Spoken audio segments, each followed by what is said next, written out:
Hi, everyone. Thank you, San.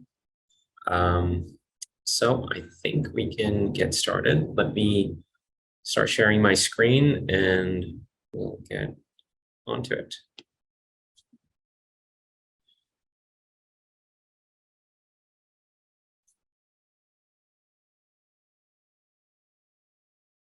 Okay, I hope everybody's able to see my screen blown up.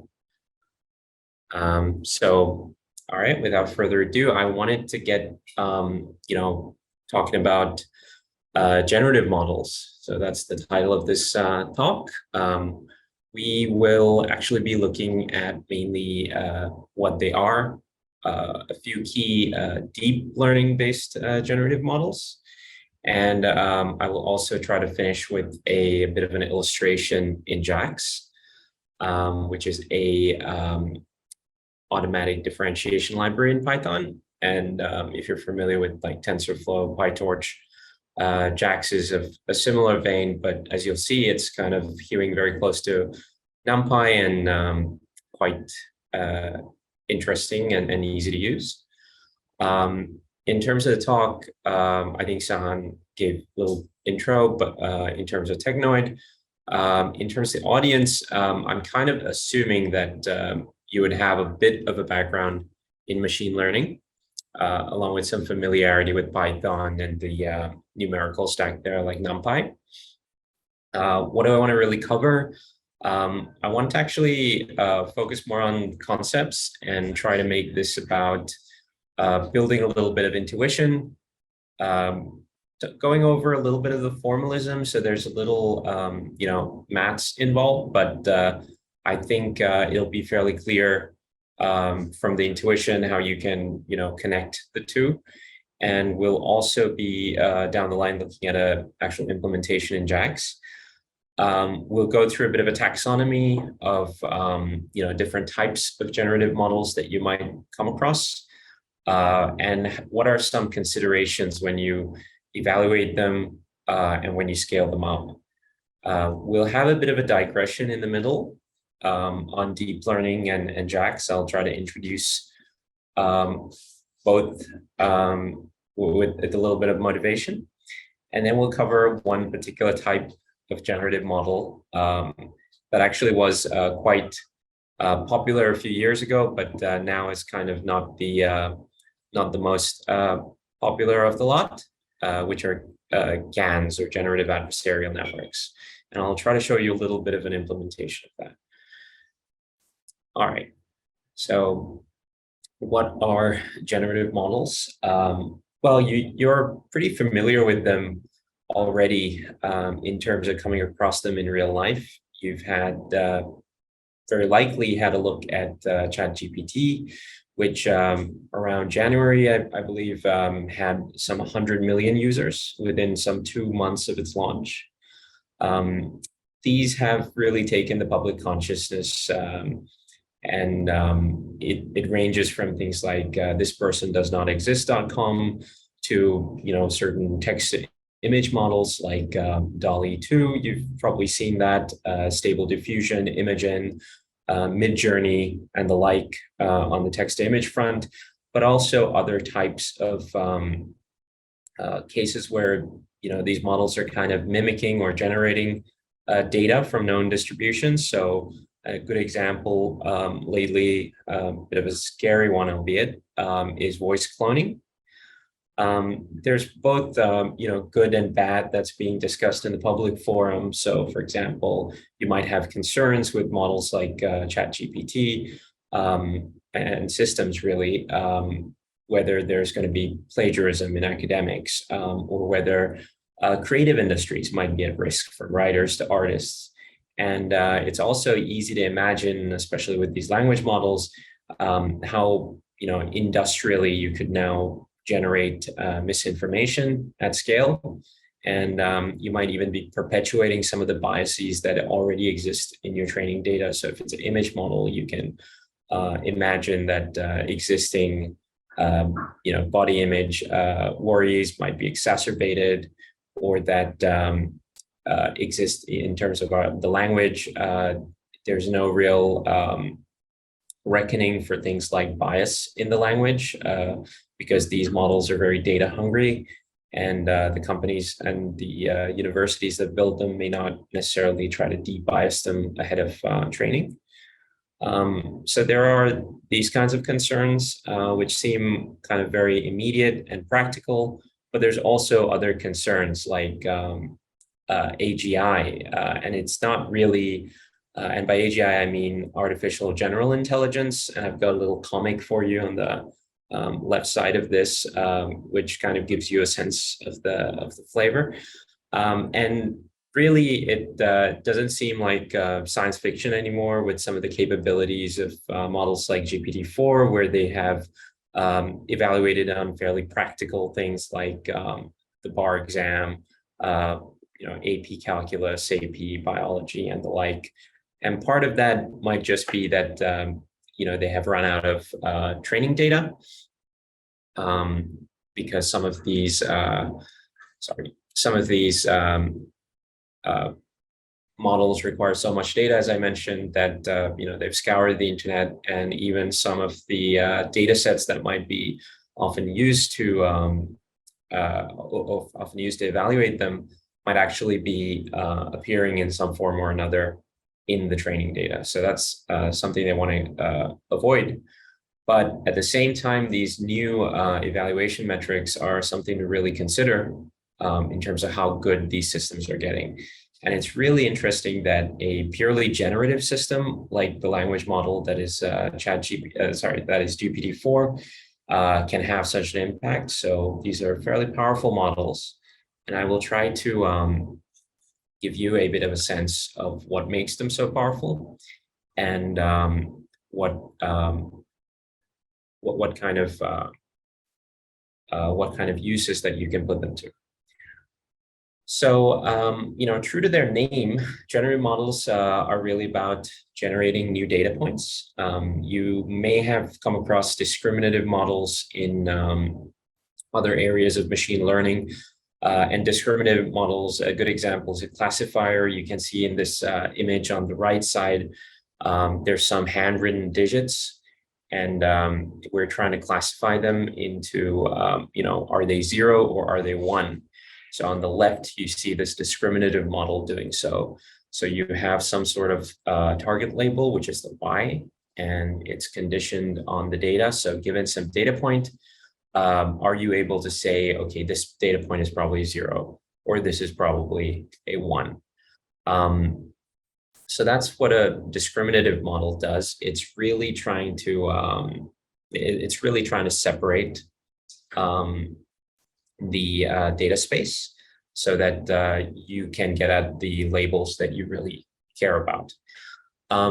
In terms of generative models, by contrast, they're actually trying to model the joint probability. This is both X, which is the data point, as well as its label. And you don't necessarily need the label at all, because in some settings, like you can imagine unsupervised or self-supervised settings, you don't actually need a label. You can actually have the generative model try to come up with the distribution of X, right? You can kind of see that this is a much tougher problem already, because you can have this kind of separating hyperplane set up in the discriminative model, where you're having a very high, kind of, it could even be a high dimensional space, but you're having different planes basically cut it so that you're partitioning that whole space. Whereas here you now have these data instances, and you have to sample them.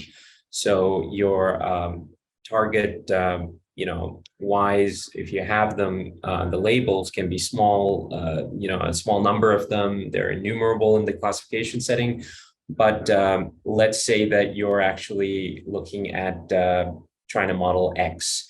So there might actually be quite a few data points that you have, but you might now be wondering, okay, if I pick a new data point from this distribution, what would that look like? So a discriminative model can perhaps get away with, trying to look out for certain telltale signs. So maybe the fact that there are circles might let the discriminative model know that this is a zero. And the fact that it's kind of a line at some orientation might give you an indication that it's actually a one in that case. But you don't have to actually consider what goes far inside the boundaries. You can just get away with considering what's happening at the boundary.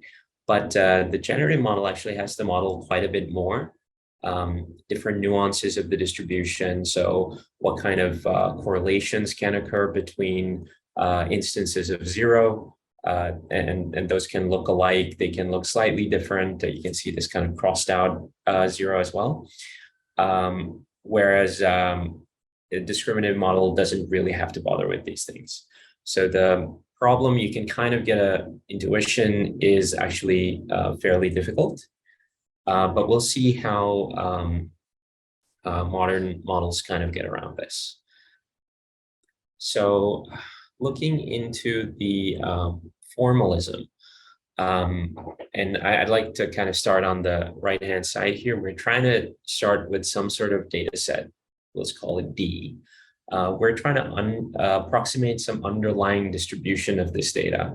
So according to that distribution, this data has been drawn. So every instance in D has actually been drawn from this P data distribution. And in particular, we want to focus on trying to approximate this P data distribution, which is unknown to us. We don't know how nature or some other process actually created the data. We may not know, and that's why we want to do machine learning on it. So what we want to do is try to find a parametric approximation, which is this P theta over here. And P theta is parameterized by these thetas. So there are a finite number of those thetas. And what we want to do is, for a particular sample X, the generative model should tell us, the one that we come up with should tell us how likely that sample is, how to generate that sample, but also ideally how likely that sample is. So P theta of X. So how might we go about it? If you're familiar with machine learning, most of it kind of boils down to some sort of optimization problem or other. And we can consider it in that manner. So we have these parameters, your thetas, and they're coming from a model family of interest, let's say, some family M. And we can approximate them with some, as long as you have some idea of distances between distributions, you can just say that, okay, your theta star, that's your approximation, is whatever kind of, whatever thetas minimize the distance between your true data, which is P data, and your approximation, which is P theta. So to do this, there are different methods. So in maximum likelihood estimation, you might be trying to maximize a product of likelihoods. So you can see here that it's you're taking every point in your data that's available to you, and you're just multiplying out these probabilities. So that's the likelihood of this data set altogether. And then this has some, you're assuming that it's something you can do in terms of multiplying them out. Otherwise, you have to condition them so they're independent, identically distributed. And what you tend to do with maximum likelihood, with the maximum likelihood estimation approach, is you're taking the negative log likelihood and you're minimizing it, because minimization is kind of how you pose this problem a lot of the time. But there's a challenge to this, because if you look at that problem seriously, it's actually intractable to come up with this P theta.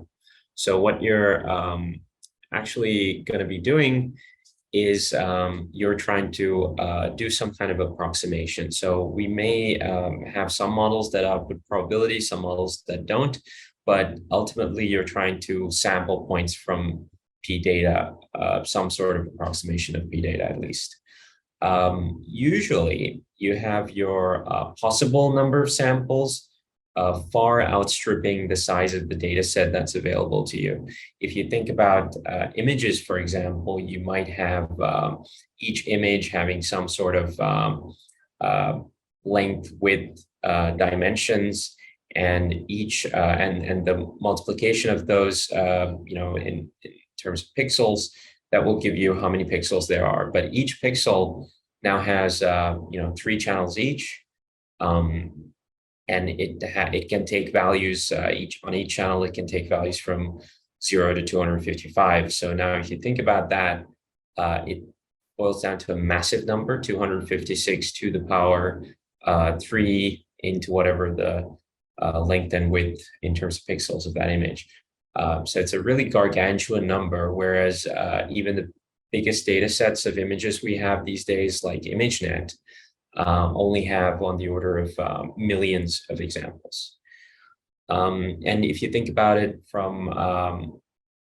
what's popular these days, especially, is NLP, as we talked about. So with NLP, you probably want to look at the number of possible subsequences up to, let's say, some sort of capping length n, formed out of some vocabulary of tokens or words. Let's say that's of size m.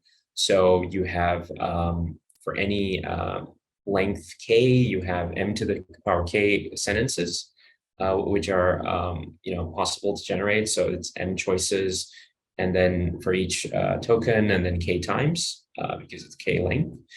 And then you want to sum this up from different lengths k, from 1 to your maximum length n. So that becomes like a massive geometric sum on the order of your vocabulary size m to the power n plus 1, where n is the largest possible sentence. So even massive data sets like what GPT-4 might be trained on, which is probably most of the public internet, can be easily dwarfed in size when you look at the data sets that you're looking at. So that's kind of the setup. And what we typically do when we try to put try to do this kind of estimation, we want to try to have some function that estimates this p data for you to create the p theta. So for p theta, we might want to look at a fairly expressive class of functions, and usually these days it tends to be neural networks, which are very expressive. What you want to do is, because we said that p theta, it's kind of to directly calculate p data is intractable. We want to look at different families of neural architectures that might actually help us help us try to approximate the p data in that way. So if you think about this in terms of why it's actually intractable, if you think about the law of total probability, you can see that if you looked at discriminative models before, so you want to have the total probability being some sort of sum over the marginals into the conditioning probability. So whatever way you want to cut it in terms of discriminating, you're going to have to end up integrating over all possible target breakups in the discriminative setting. So that also gives you a little bit of intuition, I hope, in terms of how difficult it is to do the generative modeling. So one thing that's a bit of a saving grace for us, though, is that there's something called the manifold hypothesis. And this has some theoretical justification and some empirical justification that I'll let you find out about. But the idea is that natural data sets tend to lie in low dimensional manifolds that are kind of embedded in a bigger space. So even though I was talking earlier about the space of all possible images, when you look at real images that you find out in the world, they aren't really they aren't going to basically span the entire spectrum of what's possible in terms of images. A lot of it is going to just present as noise. So with that kind of observation in mind, what you want to do is you want to try to generate data. So you can see kind of a recipe for this from OpenAI, as it happens, where they take some sort of noise. This is the unit Gaussian Z that they're taking, and they want to create some sort of neural network. So the idea of the neural network is that it's parameterized by theta, which are those parameters, the finite number of parameters, and they're going to kind of generate a distribution for us. And this can be in some image space, it can be in some sort of token space for natural language or the like. And what you have is a problem where you have one distribution and you have another distribution, and you need to try to create some sort of loss for the neural network so that the distribution of the true data can be well approximated by this generated distribution. And that's really the recipe for generative modeling. Behind all the formalism, that's kind of what's going on. Any questions so far?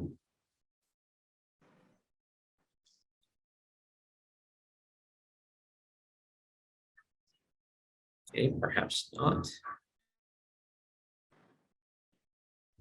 Okay, so bear with me. So let's look at some classes of generative models that we might want to consider. So, like I said before, what you're really trying to do is try to get this density probability distribution, and then that's uniquely defined by density. What you want to do is try to take some approach where you're trying to approximate that. So there's generative models that kind of break into broadly two categories. So there's models that kind of have some explicit view on the density, and there's models that have some sort of implicit view on the density. And these can, break down even further into what's tractable, and that really just means kind of computable, as well as computable in an efficient way. This is computability-wise as well as complexity-wise. And then there's things that are approximately getting at the explicit density.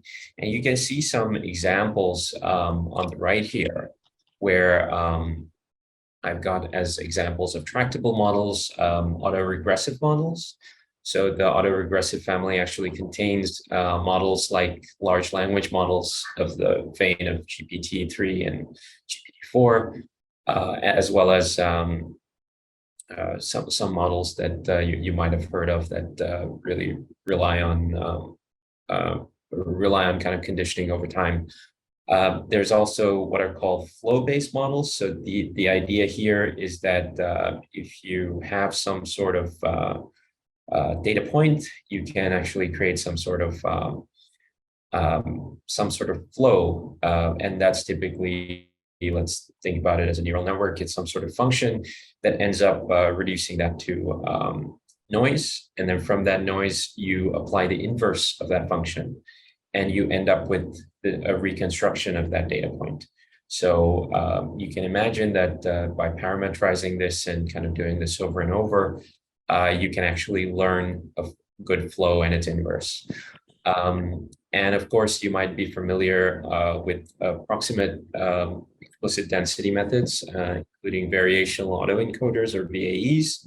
So in this diagram, you can kind of see the idea here, where you have some sort of encoder structure. You go into and this encoder structure comes out with parameters. And these parameters are really parameters for a distribution. And this distribution is what these random samples are drawn from. And what you do is then you try to reverse this process. So you take your parameters that the encoder comes up with, you take your Z, and then the decoder's job is to try to come up with some sort of reconstruction of what might have been fed originally into the encoder. And you kind of see this pattern over and over in generative learning, where there's some sort of encoder and decoder. And you can kind of see, although the name changes for some of these other models, it's really the same type of process. And you can also see that with the Z, there's some idea of randomness being brought into the picture.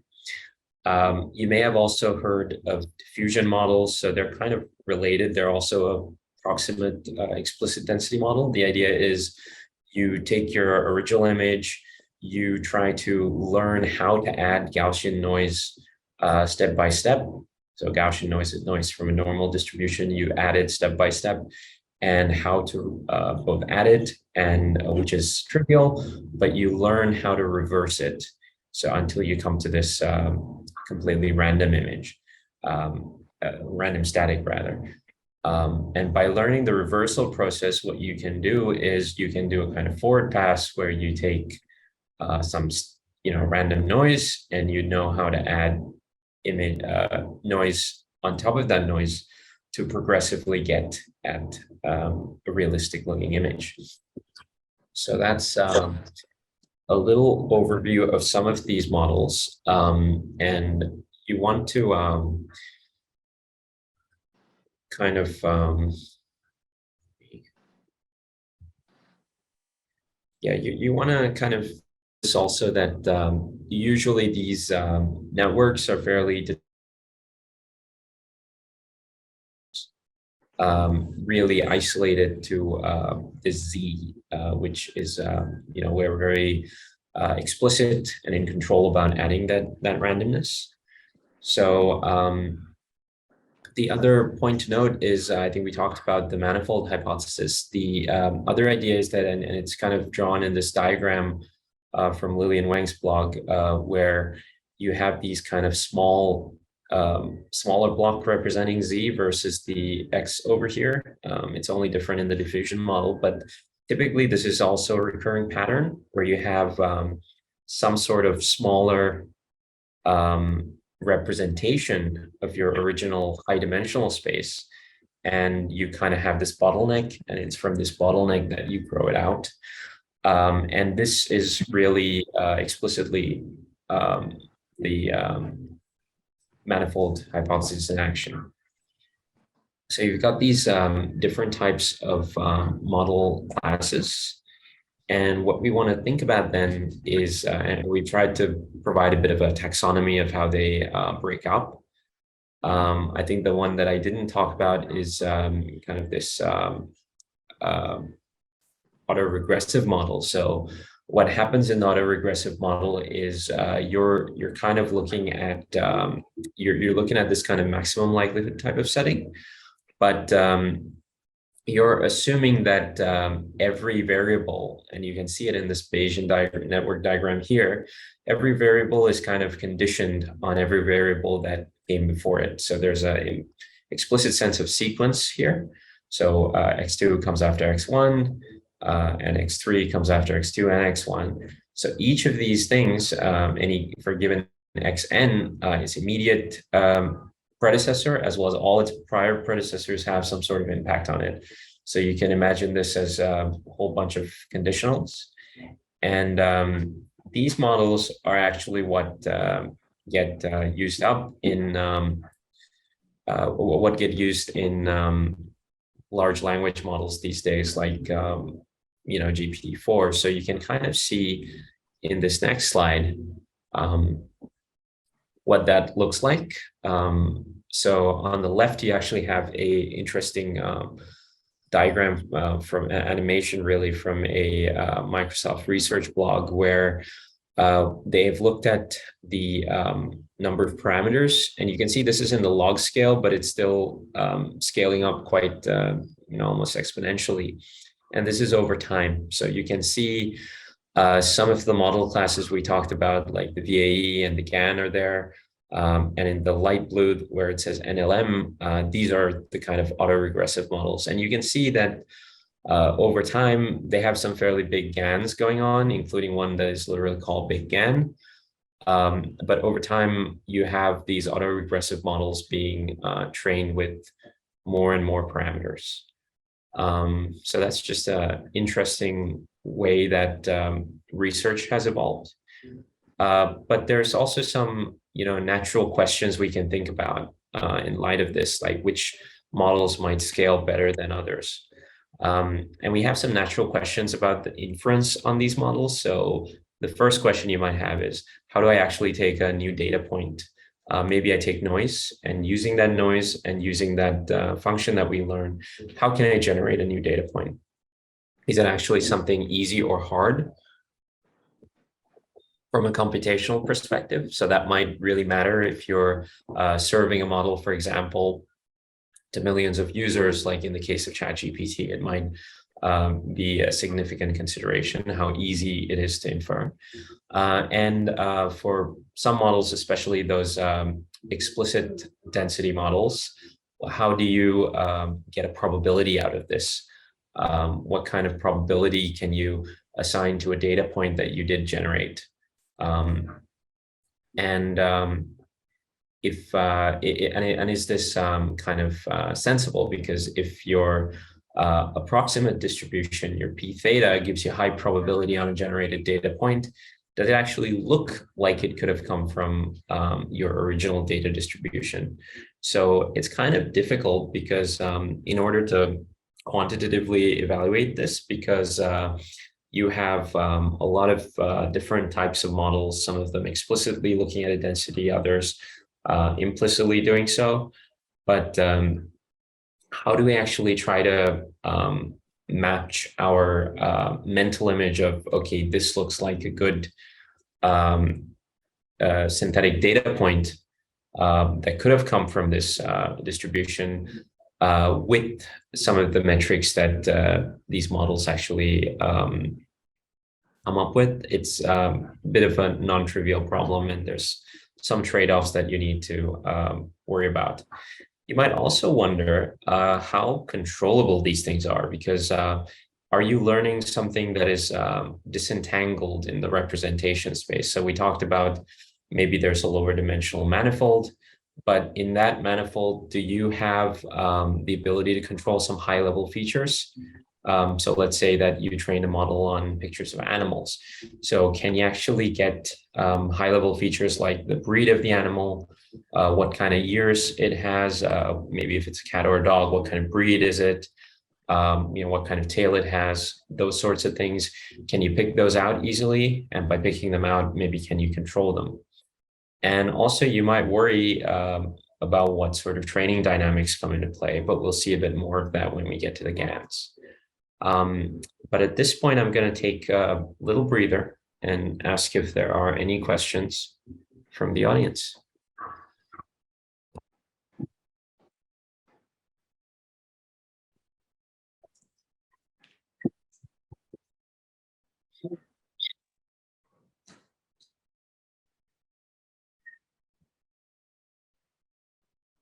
You can raise your hand, or you can type something into the chat.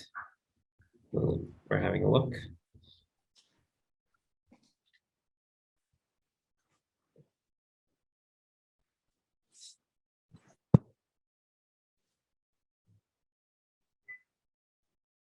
All right.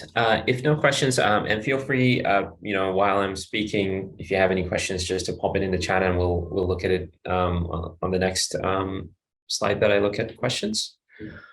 So I wanted to take a brief digression into looking at how does we talked about neural networks being the typical choice of parameterizing these approximate distributions. So how does deep learning actually work? So we have this kind of setting where you have some sort of vector input, you want to get a vector output, right? And to be very concrete, this vector input could be a vector that represents an image. The vector output could be the likelihood that it is a cat or a dog. So it might be in the cat category, you might have some sort of likelihood. In the dog category, you might have some likelihood. So you're trying to come up with this input and output, your X and Y. What we are going to try to do is, in this case, I'm going to show you what's called a multi-layer perceptron. So you have some sort of function that you can keep applying to your input and composing it so that by the end, you've applied your function n times. You're kind of keeping track of it. These are kind of linear functions. So you're kind of translating it in its space, you're kind of rotating it, that kind of thing. You might be mirroring it, that kind of thing.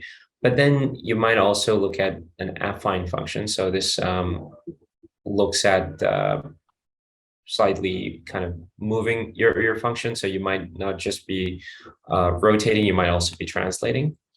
And then you're trying to add on top a little bit of a non-linearity. So what you ultimately get is something like what you have in this picture. So your X is the input, it goes in. And then you have this kind of G, which is the kind of affine function. It's multiplying by some weight vector, it's adding some sort of bias. And then you have this kind of non-affine piece, which is the non-linear piece rather, which is going to kind of transform that linear function in some way. So you can think of it, if you've come across neural networks before, this is kind of your linear layer, and this is kind of your ReLU or sigmoid or tanh layer. And you have multiple functions like this, right? They're kind of composed together. And you have these W1, B1, those are really your parameters. So the thetas we kind of talked about before, very similar to that. So what you do is you take some sort of loss function. So this loss function is taken by looking at the input as well as the expected output. So the output might be something that you saw in your real data. And the function is kind of the composition of these things that you learned, and you applied it on X. So that's this F hat here with the parameters that you're learning. And what you want to get is, what is the distance between these two things? How different are they? So some notion of that distance can be taken, and that's your loss function. And here it's just like a two norm. So what you want to do is try to find these parameters W and B such that the variance is kind of minimized in this loss function. So you naturally have the question, how do you actually do this? There's a mathematical way to do it, which is called gradient descent. So what you do is you take a gradient of this loss function.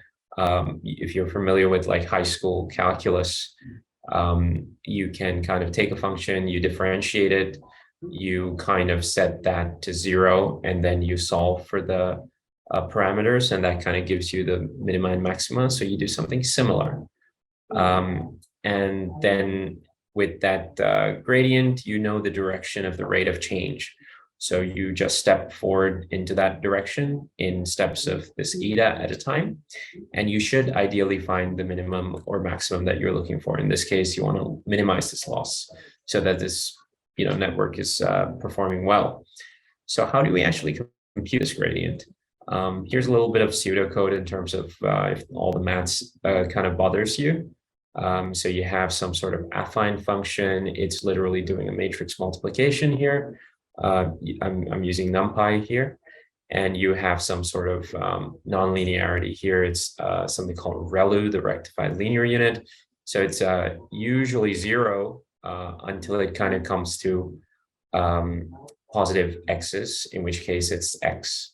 So it's a non-linearity, and you've got some sort of loss, and you're trying to perform these gradient steps, and you can kind of iterate over this over many steps, and you can find out what these W and B rather should be.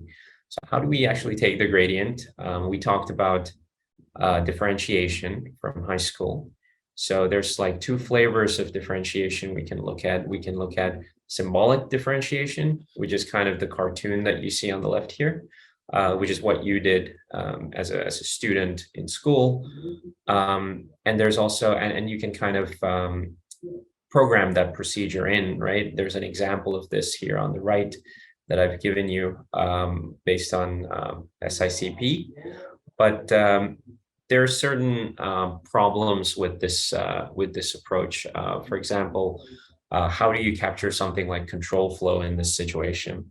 And it might also be a little bit expensive because a lot of the time you don't actually have very nice closed form formulas. So you're doing this for some big expression, and then you're trying to break up that expression. Maybe it's easier to actually keep track of some sort of gradient throughout of each sub expression and kind of put it together.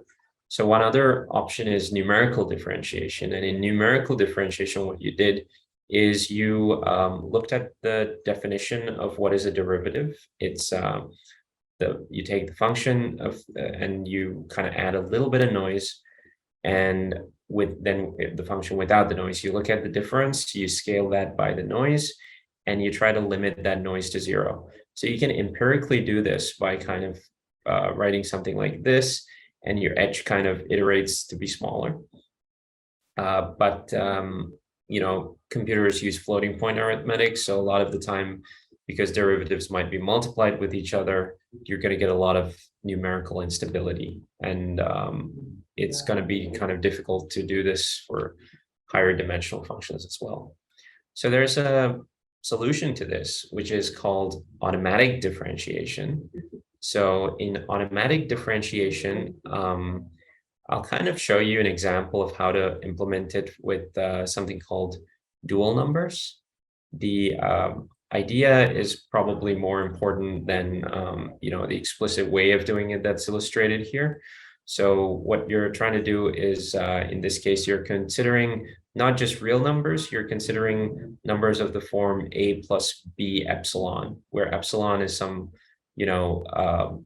non-zero thing, but in your arithmetic, if it's floating point, you can kind of think about epsilon squares to be zero, but epsilon is non-zero. So it's a bit of a suspect kind of thing to do mathematically, but it really does work out. So if you look at these dual numbers, you can actually compute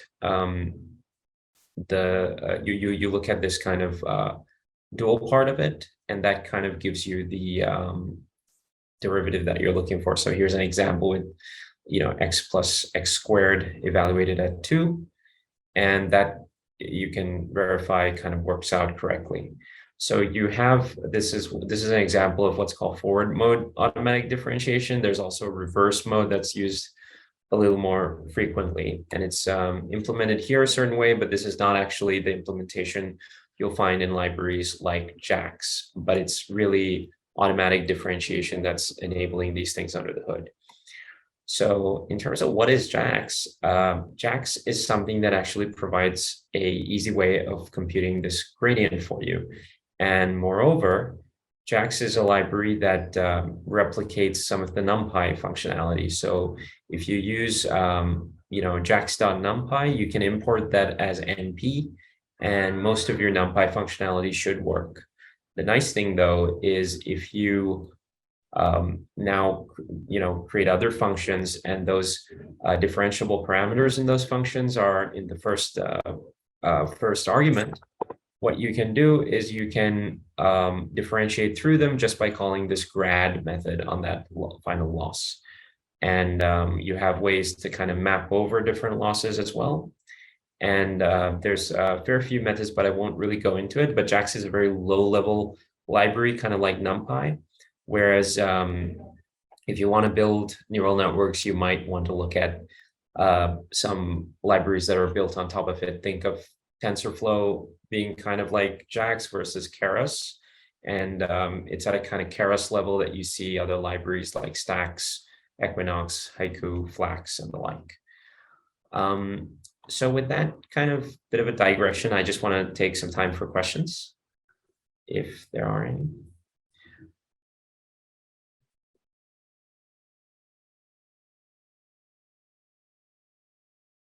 All right. there don't seem to be. All right.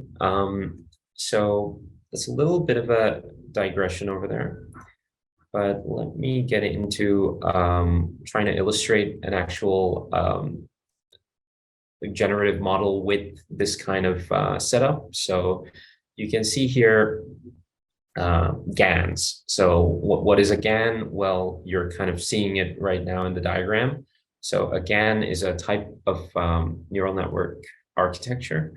The interesting thing about it is, as you might recall, it's kind of an implicit density architecture. It doesn't actually try to go about trying to get the density directly. They're what GANs are kind of what are called likelihood free. So they don't really bother with the likelihood question directly, but what it does come up with, you can kind of look at through a likelihood lens. And I'll kind of go into how that might be interpreted as well. So you have this kind of network, and I want to look at this diagram here where what you're doing is you've got a latent space.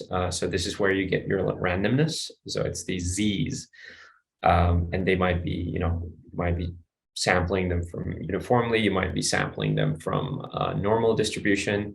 What happens is they go through this generator component, and then you end up with a sample. So this is now your kind of synthetic data point, because you didn't actually get it from the real images down here, but you can actually get a data point from that set of real images, your X's. And what you want to do is you want to feed them both into what's called a discriminator. So you have the real image, you have the real image down here, you have the fake image, which is your GZ, which was generated out of noise through the generator. And that's the one that learns, that's the generative model part of our GAN.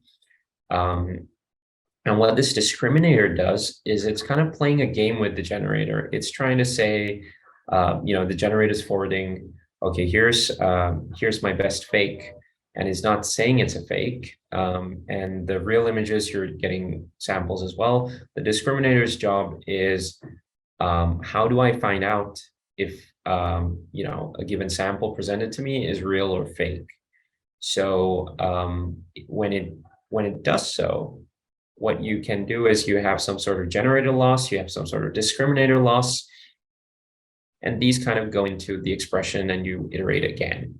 So it's kind of a standard type of idea, but you have this kind of min-max game because now you have your thetas like before representing the generator G. So these thetas are parametrizing the generative model. So you can see the generated images in this part of the training objective expression here. They kind of, what's good for it is to kind of get the discriminator to misclassify. So if you look at the discriminator loss, you can see that you're trying to maximize something. You're trying to maximize when the discriminator classifies a real image as real, and the discriminator is further maximized when it classifies a generated image as generated.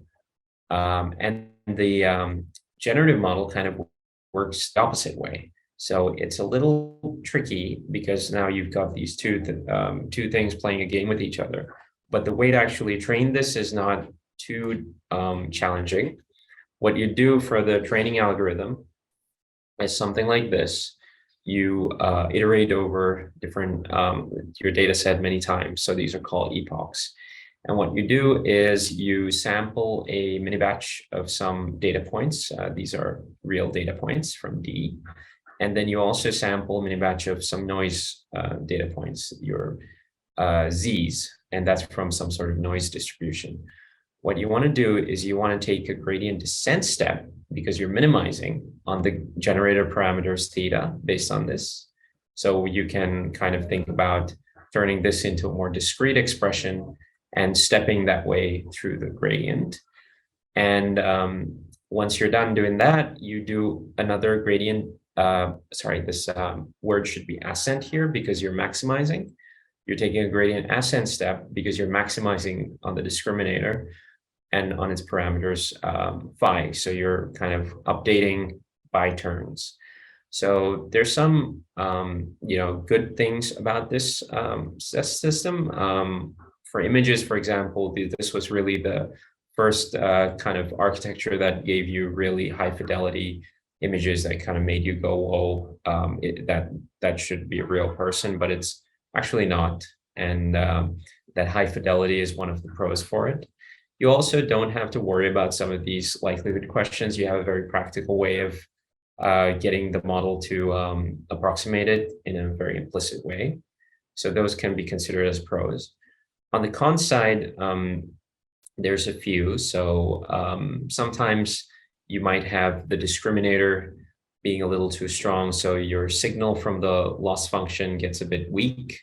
So the generator kind of stagnates. So you might have the discriminator kind of perfectly learning how it can tell the synthetic and the real apart, but the gradients that it sends out to the generator kind of vanish completely. So now you have this situation of vanishing gradients, and your generator doesn't actually improve.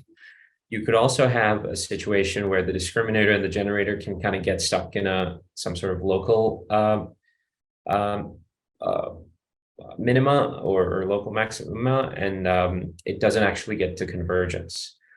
So that can happen. There's also the opposite of the first point, which is where the generator overpowers the discriminator. So this can lead to what's called mode collapse. So if, for example, you get a very strong generator, maybe it tries to actually replicate a single observation from the data. This would be your mode, and this kind of observation would continue fooling the discriminator many times. So every kind of if it notices that it's getting good results through that loss, the generator will kind of keep presenting the same image, and you end up with just one image or just a few images. So it kind of collapses into a mode. So this kind of situation could also occur.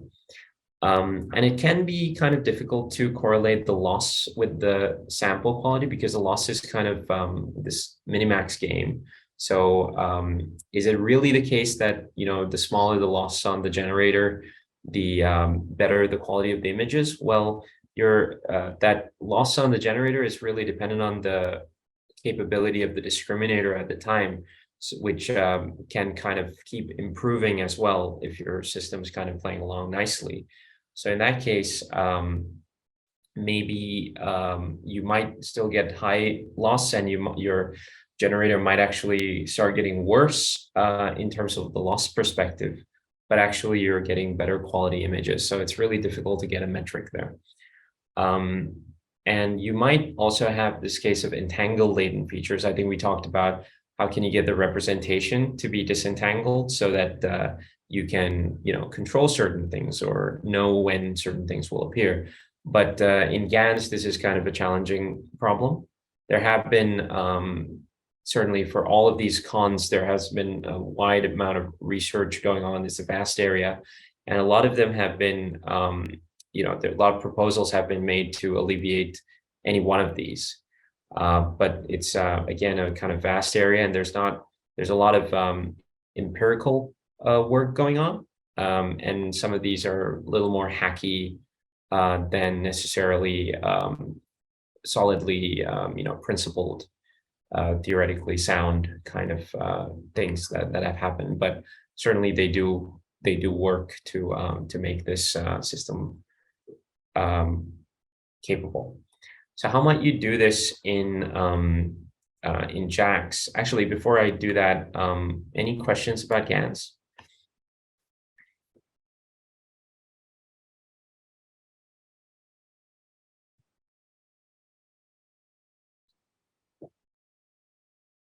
All right. No, I think no. If not, let's kind of move on to what does that implementation kind of look like. So I've got a bit of code, or it might be even pseudocode really, because what I've got here is what I've got here is on the left, how you might create some neural networks out of JAX. So you can see it's fairly simple. These are kind of, again, linear perceptron type of setups. So you have your G and your D on the left. So G takes some parameters, your thetas, D takes some parameters, your phis, and G also takes the noise component Z, and D also takes the image, which is X. So you can kind of see with the dot product, you're very easily doing that kind of affine linear transformation. And with this ReLU function, you're very easily doing this nonlinearity that you're placing on top of it. So what happens with the G is that you're actually doing another dot product with the X. Sorry, I should probably rename this. But yeah, you're kind of doing another dot product, so you're ending up with a with an output that's kind of like on the image dimensions. Whereas with the D, you're kind of trying to come up with an output that is more along the classifier dimension. So is it a generated image or not, is what it's trying to do. But it's fairly simple to do this.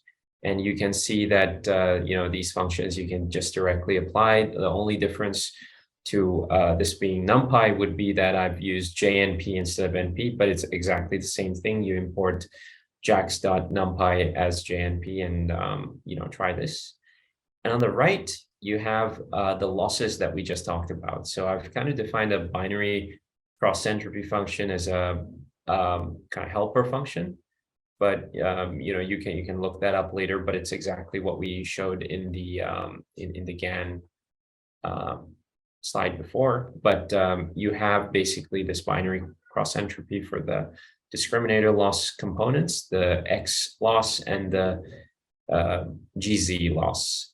And what you do is you sum them up and that becomes your discriminator loss. Whereas on the generator side, I'm importing NumPy here. This is the original NumPy.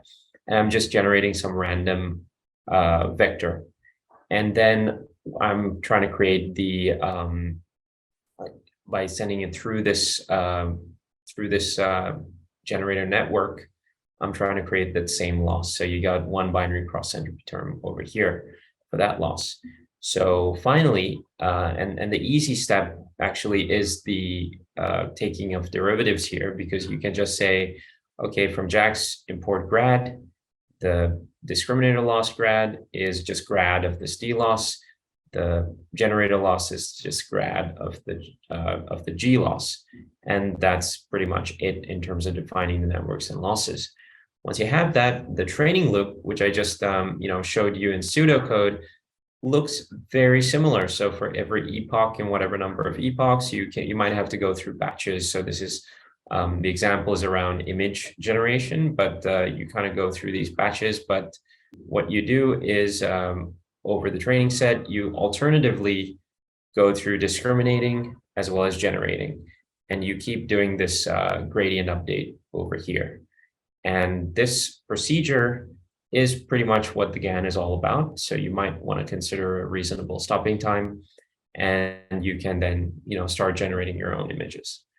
So that concludes what I had for you today. There are some references and resources that I've just listed out here. The one additional thing to mention is I will actually share a bit of Colab notebook with that JAX example, so you can kind of get your hands dirty and try to play with it. You might have noticed that I just use functions. There's no kind of classes or anything. JAX is a very functional first kind of library, so you can get away with a lot purely with just functions, and you can get a sense for that yourself by playing with the Colab I will share.